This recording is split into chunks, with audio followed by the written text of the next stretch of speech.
Assalamualaikum warahmatullahi wabarakatuh. Bismillahi walhamdulillahi wa qad kafa wassalatu wassalamu ala sayyidil mustafa wa ala alihi wa ashabihi wa man kanu bi atharihi muqtafa. Amma ba'd. Bab 87 ya. Qala al-muallif rahimahullahu ta'ala waz zakatu min al-dhahabi wal-fiddati wat-tamri wal-hububi wad-dawab ala ma qala Rasulullah sallallahu alaihi wasallam. Dan zakat ini di antara keyakinan ahlu sunnah, kita meyakini wajibnya zakat ya dari beberapa item ini, di antaranya dari zahab, dari fiddah, dari emas, dari perak, kemudian tamar, dari kurma, dan kemudian dari hasil pertanian yang sifatnya hubub, biji-bijian seperti gandum ya dan lain-lain. Wad-dawab, dan beberapa hewan ternak ya. Sebagaimana yang dikatakan Rasulullah sallallahu alaihi wasallam. Fa in qassamaha fajaiz, apabila ia membagikannya maka boleh. Yani apabila seseorang yang terkena kewajiban zakat langsung memberikan zakat kepada mustahiknya maka boleh, sah. Wa in dafa'aha ila al-imam fajaiz. Dan apabila ia menyerahkan zakatnya kepada penguasa, biar penguasa yang mengkoordinirnya, maka juga boleh, sah zakatnya. Wallahu a'lam. Ya. Syarah yang datang dari Syekh Shalih Al-Fauzan hafizahullah, ar-rukn ats-tsalits min arkanil Islam, di antara rukun ketiga dari antara rukun Islam, yaitu zakat. Wa hiya qarinah as-shalah, yang mengiringi kewajiban salat. Fi katsirin minal ayatil qur'aniyah, di dalam banyak ayat Quran. Mengiringi kewajiban salat maknanya apa? Perintahnya suka bareng. Aqimus shalah wa atuz zakah. Aqimus shalah wa atuz zakah. Gitu ya? Alladzina yuqimunas shalah wa yu'tunaz zakah. Begitu selalu. Ya kan? Dirikanlah salat, tunaikan zakat. Dirikanlah salat, tunaikan zakat. Gitu. Itu maksudnya qarinah yang mengiringi kewajiban salat, itu maksudnya situ. Wa zakah haqqun ma'lumun min amwalil aghniya lil fuqara. Dan zakat adalah hak tertentu ya, dengan kadar tertentu dari harta orang-orang kaya yang diserahkan kepada orang-orang yang fakir. Wal amwal allati tajib fiha zakah arba'ah anwa. Dan harta-harta yang terkena kewajiban zakat ada 4 macam. Yang pertama, an-naqdan, alat pembayaran ya, alat pembayaran seperti zahab dan fiddah, emas dan perak. Kemudian disesuaikan dengan itu, akhirnya yang digunakan, apapun yang digunakan untuk pembayaran, seperti apa? Al-awraq an-naqdiyah, uang-uang kertas, termasuk terkena zakat ya. Nanti ada peraturannya tentunya, ada nisab, ada haul ya.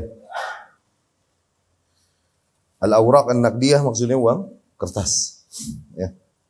An-naw' tsani, yang kedua, bahimatul an'am, hewan-hewan ternak kayak ibil, bakar, ghanam, onta, sapi ataupun kambing ya. An-naw' tsalits, kemudian yang macam ketiga, al-kharij minal ard minal hubub wath thimar, hasil bumi. Maksudnya hasil bercocok tanam. Tapi enggak semua pertanian maksudnya. Tapi enggak semua enggak semua komoditi pertanian terkena kewajiban zakat. Sebagaimana yang disebutkan aja. Sebagaimana yang disebutkan aja di dalam syariat bahwa itu kena zakat. Kalau enggak ya enggak, udah. Oke? Seperti apa? Ini tadi hubub thimar, di antara biji-bijian dan buah-buahan sebagaimana diwajibkan di dalam syariat. An-naw'ur rabi', yang keempat, urud at-tijarah, barulah zakat perdagangan. Zakat perdagangan. Ya. Wa hiya sila' allati tu'rad lil bai'i wa syira', yaitu dagang ya nih, hal-hal yang digunakan untuk jual beli. Ya, komoditi jual beli. Nah, kemudian ikhwah, itulah item-item yang terkena kewajiban zakat. Ketika tidak ada kewajibannya di dalam syariat, maka tidaklah kita wajibkan muslim. Jadinya bid'ah. Seperti bid'ah yang dibuat oleh Harakiyah. Bid'ah yang dibuat oleh kelompok orang-orang Haraki, orang-orang pergerakan dari Ikhwani dan lain-lain. Di antara fatwa mereka itu bid'ahnya Yusuf Qaradawi. Mereka bikin zakat profesi.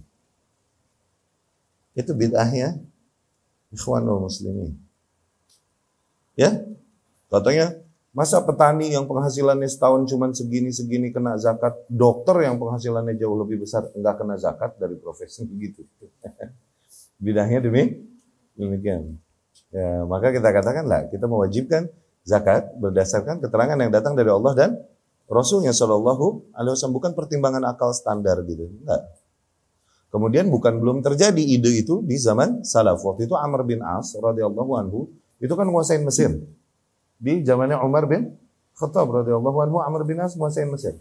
Nah, petani yang panen apel dan lain-lain, okay? Ini penghasilannya lebih besar daripada yang tanam korma atau gandum misalnya, yang terkena zakat. Ada nggak zakat apel? Nggak ada. Oke? Nah, tapi korma gandum ada, ya kan? Akhirnya dia mencetuskan ide itu kepada Umar bin Khattab radhiyallahu anhu bahwa gimana kalau kita tarik zakat dari para petani, oke? Selain petani-petani yang lain ini, yang tidak terkena, yang objek taninya tidak terkena zakat. Maka Umar bin Khattab pun radhiyallahu anhu membantahnya. Bahwasanya kita hanya wajibkan sebagaimana yang diwajibkan Allah dan Rasulnya Shallallahu Alaihi Wasallam. Mau lebih besar lagi penghasilannya, nggak ada keterangannya dari Allah dari Rasul, jangan. Ya, itu diantara bid'ah Harakiyah. Zakat profesi ini bid'ah, nggak ada. Jadi seseorang mengeluarkan 2,5% dari tiap bulan zakatnya, dari tiap bulan gajinya, seolah-olah dengan itu dia telah menunaikan zakat. Nggak ada. Mau sodako 2,5% boleh nggak? Boleh. Sodako bebas. Tapi apakah kalau dinamai itu zakat profesi, jadinya bid'ah, nggak ada. Dia belum kena nisab, dia belum kena haul. Nah terus zakatnya dokter apa? Ya harta yang disimpan. Kalau dia nyimpan emas, nah 80 gram kena, udah setahun, tuh 80 gram, ntar 100, ntar 90, pokoknya 80 nih. Udah kena setahun, nah itu baru kena zakat. Atau dia nyimpan fulus. Yang kalau dinominalkan dapat 80 gram emas. Oke, kalau dibelikan emas dapat 80 gram minimal. Terus dia punya uang sejumlah itu udah setahun. Oke, tuh udah kena nisab, kena haul. Maka fulusnya ini, tabungannya ini yang dizakatkan. Adapun dari profesinya sama sekali nggak ada zakat. Dari profesinya nggak ada zakat. Ya. Jadi zakat profesi tidak. Syekh bin Baz rahimahullah bilang itu bid'ah harakiyah. Itu bid'ah harakiyah. Ya. Tuh, hadhihi hiya al-amwal az-zakawiyah allati tajib fiha zakah. Demikianlah item-item yang terkena kewajiban zakat. Wa amma ma 'ada hadhihi al-amwal, adapun selain 4 jenis harta ini, idza arada al-insan ay yatasaddaq wa yatabarra' fa hadha ilaih. Apabila seseorang mau bersedekah, charity, maka boleh aja. Bab sedekah wa tabarru' wasi', karena bab sedekah dan charity lebih luas daripada bab zakat. Ya. Qauluhu fa in qassamaha fajaiz wa in dafa'aha ila al-imam fajaiz. Perkataan al-Imam rahimahullah, apabila ia bagikan zakat tersebut, yakni si muzakki, orang yang berzakat terkena kewajiban zakat, dia mau bagikan zakat tersebut, yakni dia mau serahkan langsung kepada orang yang membutuhkan, ya, maka boleh, sah. Atau menyerahkannya kepada penguasa untuk dikoordinir, maka boleh. Nah, diantara juga bid'ah harakiyah, membatalkan zakat yang diserahkan kepada penguasa karena kerusakan yang seringkali terjadi pada penguasa. Ntar hartanya nggak disalurkan untuk zakat, ntar dikorup dan lain-lain. Nggak ada urusan sama ente. Sah, udah. Kau menyerahkannya kepada imam, maka sah. Bahkan lebih jauh lagi. Ketika imam memerintahkan kita, penguasa memerintahkan kita, zakat jangan dibagiin sendiri, setorin sama penguasa, maka wajib. Karena hukumnya wajib mentaati penguasa. Haram hukumnya kita membagikan zakat sendiri. Tuh, bahkan begitu. Kalau pemerintah mewajibkan untuk menyerahkan kepada badan-badan pemerintah, maka wajib kita setorin misalnya. Karena ada usul besar, yaitu mentaati penguasa. Ada usul besar yang lain itu. Ya. Dan nggak ada apa namanya, nggak ada urusan nih pemerintahnya mau zalim, mau adil, nggak ada urusan. Ya, bukan urusan kita untuk menilai hal tersebut. Ya. Yajib alaihi ikhrajuz zakah liqaulihi ta'ala. Wa aqimus salah wa atuz zakah. Atu ay idfa'uha fayajibu 'ala sahibil mal ay yadfa'aha wa huwa al-mas'ulu 'anha.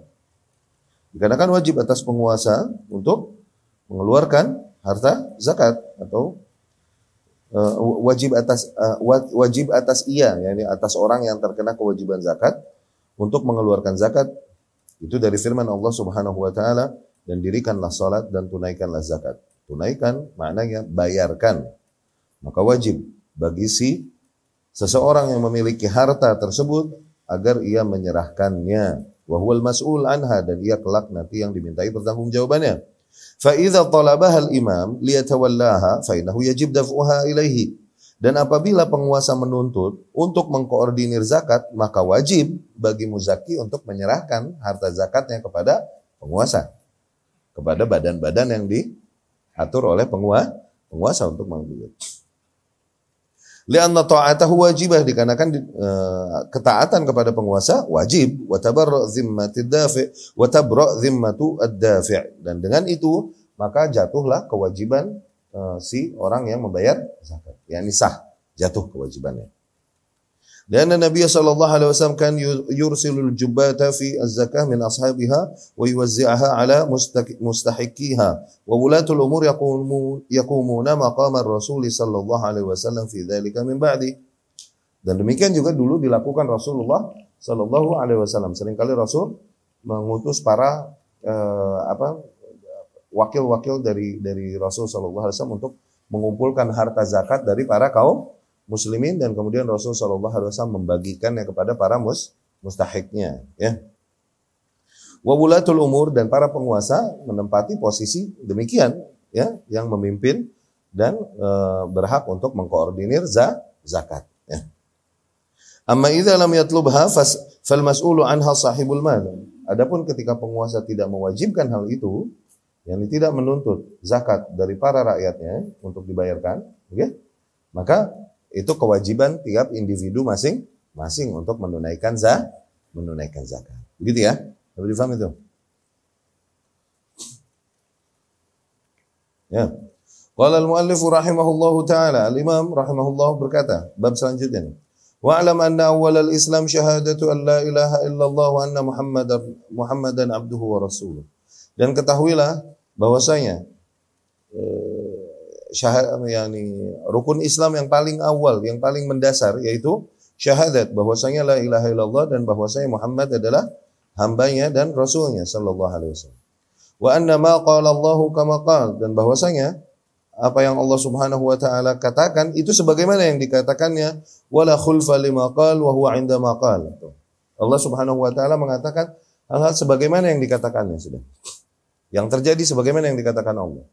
Allah tidak ada kontradiksi dalam perkataan Allah Subhanahu wa taala. Enggak juga Allah ingkar dari apa yang dikatakannya. Yang terjadi sebagaimana yang Allah Subhanahu wa taala katakan. Ya. Dan kemudian wal imanu bisyara'i' kulliha, dan kewajiban, dan di antara akidah Ahlus Sunnah kewajiban mengimani semua bentuk syariat. Kewajiban mengimani semua bentuk syariat. Ya. Seseorang tidak melakukan misal ada amalan yang sunnah, jelas diajarkan Rasulullah sallallahu alaihi wasallam. Oke, seseorang tidak melakukannya sunnah, misalnya hukumnya juga sunnah, tidak wajib. Oke, enggak dosa. Tapi seseorang mengingkari bahwasanya itu diajarkan Rasul sallallahu alaihi wasallam, itu kufur. Awas. Khitan, contohnya khitan. Oke? Khitan termasuk sunnah. Ini termasuk ajaran Rasulullah sallallahu alaihi wasallam. Wajib bagi lelaki, adapun bagi wanita sebagian ulama ada yang bilang wajib, sebagian ada yang bilang makramah. Ini kemuliaan dan keutamaan yang sangat ditekankan untuk wanita. Tapi disepakati itu sunnah Rasul sallallahu alaihi wasallam. Ya? Disepakati itu sunnah Rasulullah sallallahu alaihi wasallam. Dalilnya apa? Banyak, diantaranya hadis yang di Imam Bukhari rahimahullah. Rasul sallallahu alaihi wasallam bersabda, "Idzal taqal khitanan." Apabila dua khitan bertemu, faqad wajabal ghusl, maka telah wajib mandi junub. Oke? Dua khitan bertemu, maka telah wajib mandi junub. Dua khitan bertemu, yakni khitan laki sama khitan laki? Wala atau khitan laki dengan khitan? Nah, itu dalil bahwasanya wanita dikhitan juga, gitu. Paham? Apabila ketemu aja, maka udah wajib mandi.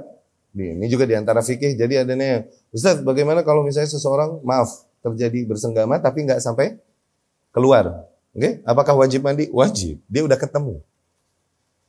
Ya? Nah, itu diantara dalil-dalil wajibnya khitan. Nah, kemudian seseorang berkata bahwasanya khitan bukan dari syariat Islam sama sekali. Nah, itu mah kufur, mengingkari syariat. Mengingkari bentuk syariat. Kufur itunya. Ya? Anda bilang kufur karena apa? Perkataan ini, keyakinan ini kufur. Pelakunya mentar dulu, nggak bisa langsung kita kafirkan. Ada prosesnya, ada mawani', ada hal-hal yang bisa jadi menghalangi dia dari hukum dikafir. Tapi yang jelas itu kesalahan besar, kesalahan dalam bab akidah, kufur. Karena wajibnya mengimani semua bentuk syariat. Kewajiban, misalnya kewajiban menggunakan kerudung, jilbab.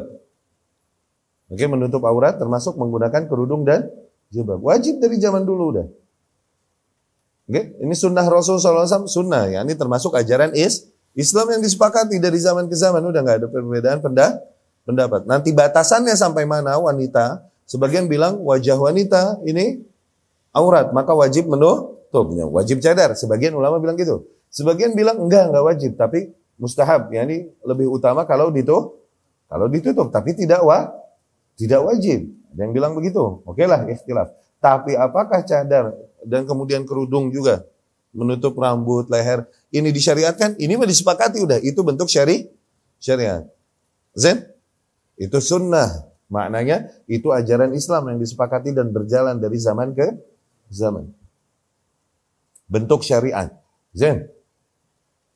Seseorang bilang jilbab yang nggak wajib, cadar nih budaya jahiliyah seperti yang kemarin polemik yang terjadi tentang cadar, pernah terjadi tentang cadar. Itu kufur, itu mengingkari bentuk syariat. Katakanlah kau tak mau melakukannya, nggak mau pakai cadar dan lain, tapi berkata itu demikian, itu kufur. Seseorang berkata bahwasanya sunat untuk wanita adalah kezaliman, tidak diajarkan syariat, itu kufur. Karena apa? Mengingkari bentuk syariat. Dan ini dipaksakan sayangnya di negeri-negeri kaum muslimin oleh badan-badan dunia. Bahkan diancam dokter-dokter yang melakukan praktek khitan wanita, dicabut itu izin prakteknya. Ya. Oleh kufar. Ya. Jadi sekali lagi, mengimani semua bentuk syariat, mengimaninya wajib. Kalaupun kau belum melaksanakannya, jangan sampai kau mengingkarinya, membencinya, apalagi mencela salah satu bentuk syariat. Maaf, poligami. Kalaupun kita tak mampu menjalankannya, namun mengingkarinya, ya, adalah kekufuran. Karena apa? Mengingkari salah satu bentuk syariat. Mengingkari salah satu bentuk syariat. Ya. Karena apa? Wajib hukumnya mengimani semua bentuk syariat. Wal imanu bi syara'i kullaha. Syekh Saleh Fauzan hafizahullah berkata, "Wa'lam ayyuhal muslim," dan ketahuilah wahai sekalian kaum muslimin, ya talibal ilm, wahai para penuntut ilmu, tahaqqaq wa tabayyan. Oke? Pastikanlah bahwasanya awal al-Islam, bahwasanya praktek pertama di dalam Islam yaitu syahadat alla ilaha illallah wa anna Muhammadar Rasulullah. Itu adalah dua rukun awal di antara rukun Islam. Sebagaimana yang ada di dalam hadis Jibril ketika Nabi SAW berkata, ditanya oleh Jibril alaihissalam, akhbirni anil Islam, katakan padaku apa itu Islam. Rasul pun menjawab sallallahu alaihi wasallam, al-Islamu an tashhada an la ilaha illallah wa anna Muhammadar Rasulullah. Islam adalah agar kamu bersaksi bahwa la ilaha illallah Muhammadar Rasulullah wa tuqimus shalah wa tu'tuz zakah wa tasumu Ramadan wa tahajjul baiti in istata'ta ilaihi sabila. Tuh. Yang pertama Rasul sebutkan adalah an tashhada an la ilaha illallah. Maka itu praktik pertama di dalam Islam adalah syahadat bahwa tiada Tuhan selain Allah dan bahwa Muhammad adalah utusan Allah. Dan juga hadisnya Ibnu Umar radhiyallahu anhu, Rasul sallallahu alaihi wasallam bersabda, "Buniyal Islamu ala khams." Islam dibangun di atas 5 perkara. Yang pertama itu syahadat alla ilaha illallah wa anna Muhammadar Rasulullah. Wa iqamatus shalah wa ita'uz zakah dan seterusnya. Ya. Ketahuilah hal itu. Bahwasanya awal. Nah syahadat wajib. Syahadat wajib atas siapa? Bagi mereka yang tadinya non-muslim, kemudian masuk ke dalam Islam. Itu wajib mengucapkan kalimat syahadat. Adapun anak-anak yang lahir di dalam keluarga muslim, maka ia telah Islam, dia telah Islam. Kenapa? Dari mana dalilnya? Dari sabda Rasul sallallahu alaihi wasallam, "Kullu mauludin yuladu 'alal fitrah." Setiap bayi yang dilahirkan itu dilahirkan di atas fitrah. Al-fitrah al-Islam. Fitrah adalah Islam.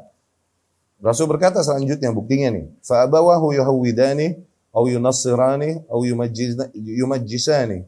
Kedua orang tuanya itulah yang kemudian merubahnya menjadi seorang Jewish, Yahudi, atau merubahnya menjadi seorang Nasrani, atau merubahnya menjadi seorang Majusi. Di antara agama-agama ini, Islamnya yang al-fitrah itu. Ya? Jadi bayi yang lahir di dalam keluarga muslim, dia telah muslim, udah hitungannya. Tinggal mempelajari kewajiban Islam. Nah, adapun mengucapkan kalimat syahadat diwajibkannya atas siapa? Atas seorang non-muslim yang mau masuk Islam. Nah, itu dia wajib mengucapkan kalimat syahadat. Dan juga 2 kalimat syahadat adalah hal yang pertama yang diserukan kepada para manusia. Hal pertama yang diserukan kepada para manusia. Kenapa? Dalamnya ada tauhid dan kemudian ittiba kepada Rasul sallallahu alaihi wasallam. Jelas, kalimat tauhid adalah dakwah setiap nabi dan rasul yang Allah Subhanahu wa taala utus. Ya kan? Kepada kaum apapun mesti yang diserukan kepada kalimat tauhid dulu, yaitu apa? Menegaskan Allah satu-satunya zat yang hak untuk disembah. Di waktu yang sama bahwasanya sesembahan-sesembahan lain yang disembah manusia itu batil dan harus ditinggalkan. Selalu itu. Semua nabi dan rasul. Permasalahan apapun yang ada pada kaum tersebut yang dihadapinya, tetap awal hal yang diserukan pada mereka tauhidnya dulu. Ya. Rasulullah sallallahu alaihi wasallam bersabda, "Umirtu an uqatilan nas hatta yaqulu la ilaha illallah." Aku diperintahkan untuk terus memerangi manusia sehingga mereka bersaksi bahwa la ilaha illallah. Fa idza qaluha, apabila mereka telah mengatakannya, yakni telah bersyahadat, asamu minni dima'ahum wa amwalahum, maka dengan itu mereka telah menjaga dariku harta mereka dan darah mereka. Yani selama mereka belum mengatakannya, maka kita masih memerangi mereka. Begitu. Ya? Illa bihaqqil Islam. Apabila mereka telah mengatakannya, yani telah bersyahadat, maka terjagalah dariku harta mereka dan darah mereka. Yani haram. Seorang muslim, haram hartanya, haram darahnya. Enggak boleh ditumpahkan, enggak boleh dirampas. Kecuali dengan hak Islam. Tuh, kecuali dengan hak Islam. Ini ada aturan-aturan di dalam Islam yang bahkan nanti seorang muslim ditumpahkan ia darahnya atau dirampas darinya hartanya. Ada hak Islam, ada aturan Islam. Ya. Illa bihaqqil Islam wa hisabuhum 'ala Allah, dan perhitungan mereka kelak atas Allah. Perhitungan mereka kelak atas Allah, maksud Rasul maksudnya di sini apa? Jadi kalau seseorang berkata, ya nanti akhirnya orang jadi bersyahadat atau sholat atau zakat karena takut diperangi. Ntar nggak ikhlas dong. Begitu kan? Iya kan? Nah itu maksudnya. Perhitungan mereka sama Allah. Di dunia ini tugasku. Itu. Perhitungan mereka sama Allah. Nggak ada urusan ikhlas apa enggaknya. Itu artinya. Ya. Tentunya ini penerapannya juga nggak instan begitu aja, Mas. Ini diperintahkan untuk jihad, mengibarkan kalimat i'la kalimatillah, meninggikan kalimatullah. Oke? Nah, kemudian tidaklah kita paksakan tiap individu untuk masuk ke dalam Islam. Cuman kaum tersebut nanti kita tundukkan di bawah Islam, dia nggak boleh melarang syiar Islam masuk ke dalam gitu. Tapi apakah per individunya dipaksa masuk Islam? Enggak begitu. La ikraha fiddin. Enggak ada paksaan di dalam agama. Terserah mereka mau masuk Islam mau enggak. Kalau mereka enggak mau masuk Islam, ya khair tayyib. Tapi di bawah kuasa kaum muslimin, jizyah. Begitu. Bayar sekarang. Begitu. Ya. Dan ini penerapannya juga panjang dan kemudian dengan pimpinan penguasa dan pertimbangan penguasa yang akan mempertimbangkan maslahat dan madarat dari penerapan nilai tersebut, ya. Walamma arsala Mu'adzan ila al-Yaman, dan ketika Rasul mengutus Mu'adz yakni Ibnu Jabal radhiyallahu anhu ke Yaman, qala lahu, Rasul berkata kepadanya, innaka ta'ti qauman min ahli al-kitab, sesungguhnya engkau mendatangi kaum dari golongan ahli kitab. Falyakun awwal ma tad'uuhum ilaihi syahadat alla ilaha illallah wa anna Muhammadar Rasulullah. Maka jadilah poin awal yang kau seru mereka kepadanya agar mereka bersaksi dulu bahwa la ilaha illallah dan bahwasanya Muhammad adalah Rasulullah. Tuh, tetap Mu'adz diutus ke Yaman radhiyallahu anhu. Yang ditekankan adalah poin apa dulu? Usul. Oke, yaitu apa? Penekanan nilai-nilai tauhid dan nilai-nilai ittiba Rasul sallallahu alaihi wasallam. Apakah yang dimaksud? Agar mereka mengucapkan ini maknanya cuma ucapan doang di lidah tanpa memahami maknanya? Dan kemudian menjalankan konsekuensinya? Tentu tidak kan? Iya kan? Dituntut dari mereka la ilaha illallah dan agar mereka meninggalkan sesembahan lain selain Allah. Apa syirik itu yang dimaksud oleh Allah Subhanahu wa taala seperti apa? Dijelaskan pada mereka. Ya kan? Mentauhidkan Allah seperti apa? Dijelaskan pada mereka. Ini penjelasan nilai tauhid dan kemudian wajibnya berittiba kepada Rasulullah sallallahu alaihi wasallam dijelaskan pada mereka. Selalu nilai ini. Ya, kepada sebuah kaum yang didatangi selalu nilai ini. Awal hal yang didakwahkan, oleh Nabi, Rasul dan para pewaris mereka selalu nilai tersebut. Yaitu diserukan untuk kepada tauhid dan kemudian kepada ittiba Rasul sallallahu alaihi wasallam. Fahadhihi awwal ma yud'a ilaihi nas, maka ini adalah nilai pertama yang diseru kepada manusia. Dikarenakan itu adalah madkhal, gerbang seseorang masuk ke dalam agama Islam. Amma man yatahawan, adapun para kaum yang meremehkan dakwah kepada tauhid dan kemudian tidak memberikan perhatian sama sekali kepada seruan tauhid, dari orang-orang pergerakan dan orang-orang yang berada di atas manhaj dakwah modern yang menyimpang, al-manahij ad-da'awiyah al-mu'asirah, konsep-konsep dakwah yakni ormas-ormas yang berada di atas konsep-konsep dakwah masing-masing yang ada di masa ini di era modern dan kemudian tidak menyerukan kepada nilai tauhid dan ittiba kepada Rasul ini sallallahu alaihi wasallam, fa hadza mukhalif li hadzal asl al-azim, maka hakikatnya kelompok-kelompok demikian itu khilaf di usul besar ini. Bertentangan di dalam usul besar ini yang diyakini ahlus sunnah dari zaman ke zaman. Kok bisa sebuah kaum menyerukan perbaikan Islam untuk mengembalikan keagungan Islam sementara mereka meremehkan seruan dan pendidikan kepada tauhid yang ada lebih apa? Menyerukan kepada gerakan-gerakan untuk merebut tampuk kekuasaan, itu doang. Yang diserukan tuh itu doang. Tapi penekanan kepada tauhid dan pengingkaran kesyirikan malah nggak ditekankan. Justru kalau mau ngikutin dakwah Nabi dan dakwah para Rasul alaihi wassalatu wassalam dan para sahabat, para tabi'in, nggak ada yang pernah menyerukan kepada bagaimana merebut tampuk kekuasaan. Nggak pernah ada yang menyerukan ke situ. Yang ada justru menyerukan kepada tauhid dan ittiba kepada Rasul yang diutus pada mereka. Dalam hal ini kita Rasulullah Muhammad sallallahu alaihi wasallam. Ya, kok bisa sebuah kaum mengaku peduli kepada Islam, ingin mengembalikan kejayaan Islam, tapi berpaling dari langkah dakwah sebagaimana yang diajarkan oleh Rasul dan para nabi-nabi terdahulu. Itu udah bukti menyimpangnya kaum tersebut. Bahkan meremehkan, bahkan menghinakan dakwah tauhid. Katanya para ahlus sunnah, yakni para salafiyin, itu hanya memperingatkan mereka dari asyirk, dari kesyirikan yang cetek katanya. Adapun syirik-syirik yang lebih parah, mereka nggak perhatikan. Penjelasan kita tentang tauhid uluhiyah, wajibnya tauhid uluhiyah, rububiyah, asma wa sifat, wajibnya tauhid Ini kita lagi ngebahas perkara syirik yang cetek nih. Awas. Syirik yang cetek itu. Ada syirik yang lebih besar harus diperingatkan. Yaitu apa?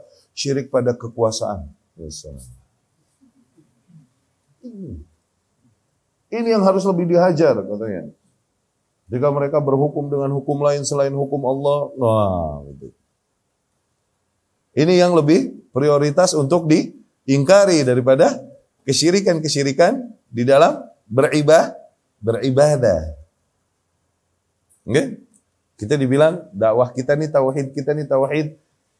tauhid cetek katanya, bukan tauhid besar. Tauhid besar adalah menjadikan hukum hanya milik Allah Subhanahu wa taala.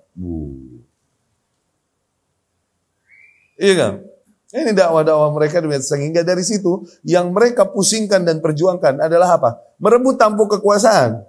Mau para pengikutnya nyungsep di kuburan minta-minta nggak masalah buat mereka tuh. Yang penting kita kompak, suara kita bareng ya. Yang dipusingkan sama mereka itu. Ya kan? Ada alumnus kan lu ada Lihat mereka nggak pernah ada pelajaran pendalaman nilai tauhid dan kemudian memahami bagaimana betul kesyirikan yang dilarang di dalam Islam. Kita memahami kesyirikan tujuannya apa? Supaya nggak kejeblos di situ kan? Makanya mereka bikin tauhid ini tauhid hakimiyah. Pernah dengar? Kita bilang rububiyah, uluhiyah, al-asma, wasifat. Dia bikin tauhid hakimiyah. Ini maknanya hukum haruslah satu hukum sebagaimana yang diturunkan oleh Allah Subhanahu wa ta'ala. Ketika kita menggunakan hukum lain, langsung kita fix syirik musyrik.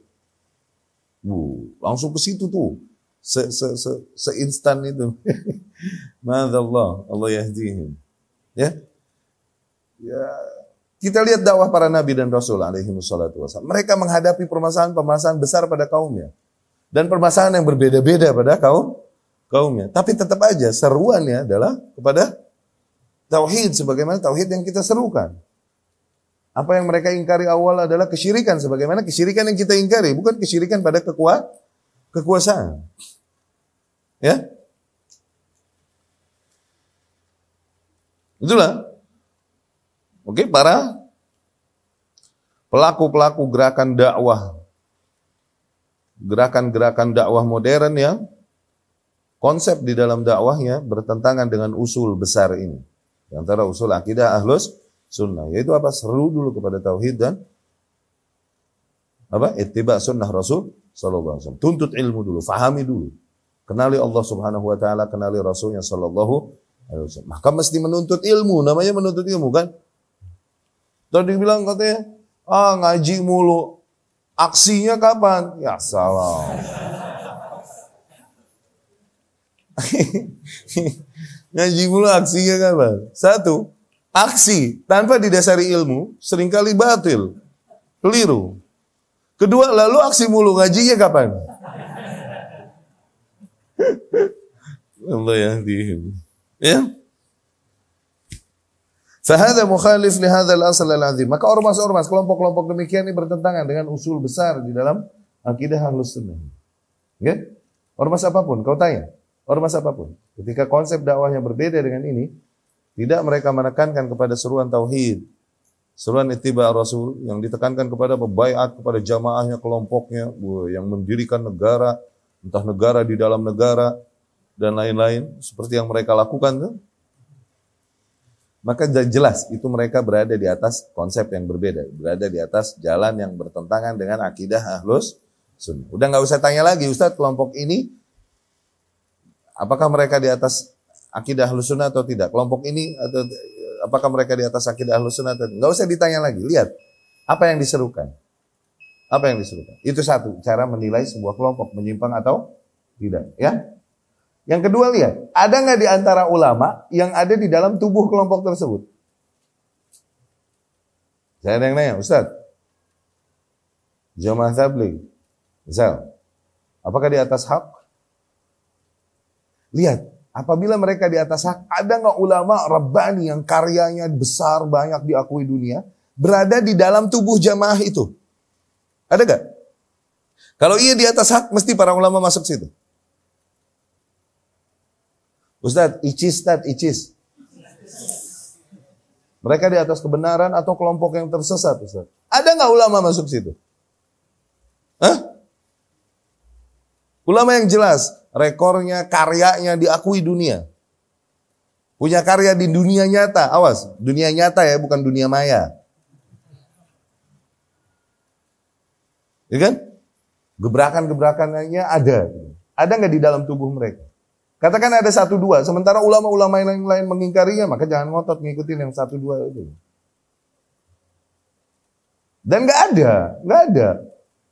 Sama sekali nggak ada, maka jelas mereka adalah ahlul batil.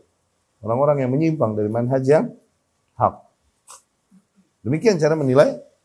Okay? Lihat, apa yang diserukan ya? Apakah mereka menyerukan kepada tauhid? Mengingkari kesyirikan, menyerukan kepada sunnah, mengingkari kebidahan, gitu, itu. Ya? Karena itu adalah gerbang awal seseorang masuk ke dalam ranah Islam dan menerapkan nilai-nilai keislaman di dalam kehidupannya. Ya. Walaisal maksud minasyahadataini at-talaffuz bihima faqat. Dan bukanlah yang dimaksudkan dituntut dari 2 kalimat syahadat itu mengucapkan dengan lidah saja, bukan itu. 2 kalimat syahadat ini bukan yang dituntut dari kita dan kemudian yang berefek kelak di hari akhir yang menjadi kifarat besar. Ingat hadis bitaqah yang diampuni dosa yang menggunung karena syahadat alla ilaha illallah wa anna muhammadar rasulullah. Ini bukan lagi ngomongin syahadat yang diucapkan lidah doang, bukan. Okay? Walakin al-maksud, tapi yang dimaksud dari syahadat tersebut adalah at-talaffuz bihima, mengucapkannya, meredaksikannya dengan lidah, ma'a ma'rifati ma'naha, diiring dengan memahami maknahuma, makna dari 2 kalimat syahadat tersebut. Fahami maknanya, hakikatnya. Wal amal bimuqtadaha, dan mengamalkan di dalam kehidupan bimuqtadaha, kandungan-kandungan dari 2 kalimat syahadat tersebut. Itu yang dimaksud. Bukan cuma mengucapkan dengan lidah. Lakin man syahida an la ilaha illallah wa anna muhammadar rasulullah fa innahu yuqbal minhu. Tapi barang siapa yang bersaksi dengan lidahnya cukup, misal dia la ilaha illallah muhammadar rasulullah, udah diterima, dia seorang muslim. Oke? Tetap diterima keislaman ya ketika dia telah mempersaksikan syahadat. Fa in istaqama alaihima, apabila ia bertahan di atas 2 kalimat syahadat tersebut, fahuwal muslim, dia seorang muslim. Wa in dhahara minhu ma yunaqiduhuma, tapi apabila terjadi padanya apa-apa yang membatalkan 2 kalimat syahadat tersebut, yakni pembatal keislaman, fa innahu yakunu murtaddan, maka dengan itu terhukumilah ia murtad. Ma'azallah, ya. Dan makna syahadat alla ilaha illallah, maknanya adalah an ta'taqid biqalbik, agar kau meyakini dengan hatimu. Wa an tantiq bilisanik, dan agar kau mengucapkan dengan lisanmu. Wa tuqir wa ta'tarif, dan menegaskan, juga mengakui bi annahu, bahwasanya la yastahiq al-ibadah illallah, tidak ada zat yang hak untuk menerima ibadah kecuali hanya Allah. Wa anna kulla ma'budin siwa fahuwa batil, dan bahwasanya segala hal yang disembah selain Allah maka hal tersebut adalah batil. Wa ibadatuhu batilah, dan ibadahnya tersebut juga batil. Qala ta'ala, Allah Subhanahu wa ta'ala berfirman, "Dzalika bi anna Allaha huwal haqq wa anna ma yad'una min dunihi huwal batil." Dan demikianlah dikarenakan hanyalah Allah yang hak, dan bahwasanya hal-hal lain yang mereka seru selain Allah itu semua batil. Wa annallaha huwal aliyyul kabir, dan bahwasanya Allah lah Subhanahu wa taala zat yang maha tinggi lagi maha besar. Ya. Wa ma'na syahadah anna Muhammadar Rasulullah, dan makna dari kalimat syahadat bahwa Muhammad adalah Rasulullah, an ta'tarif zahiran wa batinan, agar kau mengakui baik secara zahir ataupun batin, bi annahu Rasulullah, bahwasanya ia adalah benar Rasulullah. Secara zahir dan batin, yakni hatimu membenarkannya, kemudian praktekmu pun mengikutinya. Itu membenarkannya juga, ya. Amma man yantiq bilisani, adapun mereka yang hanya mengucapkan dengan lisannya bahwa Muhammad adalah Rasulullah, tapi hatinya tidak meyakininya, meyakini risalah Muhammad sallallahu alaihi wasallam, maka itulah munafik. Lidahnya mengucapkan syahadat, tapi hatinya tidak mengimani risalah Muhammad sallallahu alaihi wasallam. Maka harus zahir dan batin. Ya, menerima, mengakui itu. Qala ta'ala, Allah Subhanahu wa taala berfirman, "Idza ja'akal munafiquna qalu nashhadu innaka la rasulullah." Apabila datang kepadamu para kaum munafikin, niscaya mereka akan berkata, "Kami bersaksi sesungguhnya engkau memang benar utusan Allah." Tuh, para kaum munafikin, cantik enggak? Datang terus bilang. Gitu. Ya? Wallahu ya'lam innaka la rasuluh. Dan Allah Maha mengetahui sesungguhnya engkau memang utusannya, utusan Allah. Wallahu yashhad, dan Allah pun bersaksi. Innal munafiqina lakadzibun. Sesungguhnya kaum munafik itu semuanya para pendusta. Ya? Wa yaquluna bi afwahihim ma laysa fi qulubihim. Di ayat lain Allah berfirman, di mana mereka berkata dengan lidah mereka perkara-perkara yang enggak ada di dalam hati mereka. Ya? Demikian kaum munafikin. Fayatalakhas makna syahadah anna Muhammad Rasulullah, maka kesimpulan makna syahadat bahwa Muhammad adalah Rasulullah, kesimpulannya ada di dalam ta'atih, di dalam mentaatinya, fima amar, dari perkara-perkara yang diperintahkannya, wa tasdiquh, dan meyakininya, fima akhbar, pada perkara-perkara yang dikhabarkan Rasul sallallahu alaihi wasallam, wajtinab, dan menjauhi manaha anhu wa zajar, apa-apa yang dilarang darinya dan diperingatkannya, wa alla yu'badallah illa bima syara', dan agar Allah tidak diibadahi kecuali dengan teknis yang disyariatkannya melalui Rasulnya sallallahu alaihi wasallam. Baik, kita cukupkan sampai sini. Kita dengarkan azan, kemudian kita qulu qouli hadza wa astaghfirullah li wa lakum.